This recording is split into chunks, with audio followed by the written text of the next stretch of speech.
Yung jeepney ni Boss Joby, tatanong po tayo sa kanya kasi ito po yung next project natin sa jeepney natin ngayon, itong ARB na bull bar, dahil for safety reason po.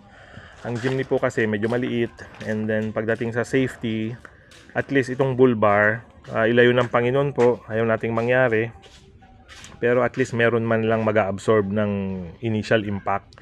Yun po ang purpose ng bull bar na yan. And then mapaglagyan natin ng additional lights plus winch kung kailangan pang lagyan. Total naka 4-wheel drive naman na po tayo. Normally po ito sa winch kasi ginagamit ng mga talagang extreme off-roaders. Pero tayo naman po is mainly ginagamit sa trabaho. So yung 4-wheel drive na gamit natin for the last 3 years, so far hindi pa naman po tayo nangailangan ng winch. So siguro to follow na lang yun kung kailangan talaga, kasi ang challenge po ng jeepney, medyo maliit po yung engine nya. So the more na nilalagyan natin ng weight, nagpalit ng gulong ng mas malaki, so medyo bumibigat po siyang patakbuhin. So pag sa tingin natin hindi pa naman siya ganun kakailangan, so wag na muna nating lagyan. Pero ito po talagang ipa-project natin this year, itong ARB bull bar, kasi talagang kailangan po ito. Okay, so yan po ang the best na setup ni Boss Joby sa kanyang jeepney JB74. Boss, kwanto automatic o manual? Automatic, manual?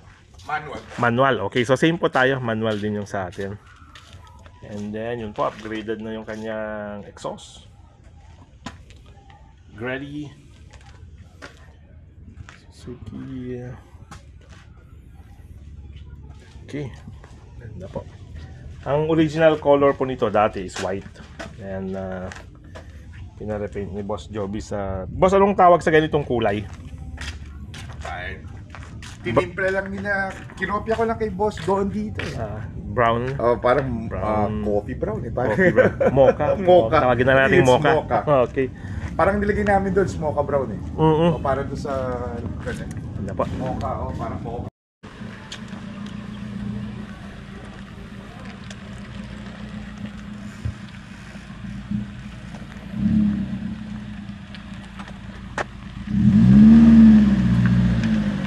Thank you, boss.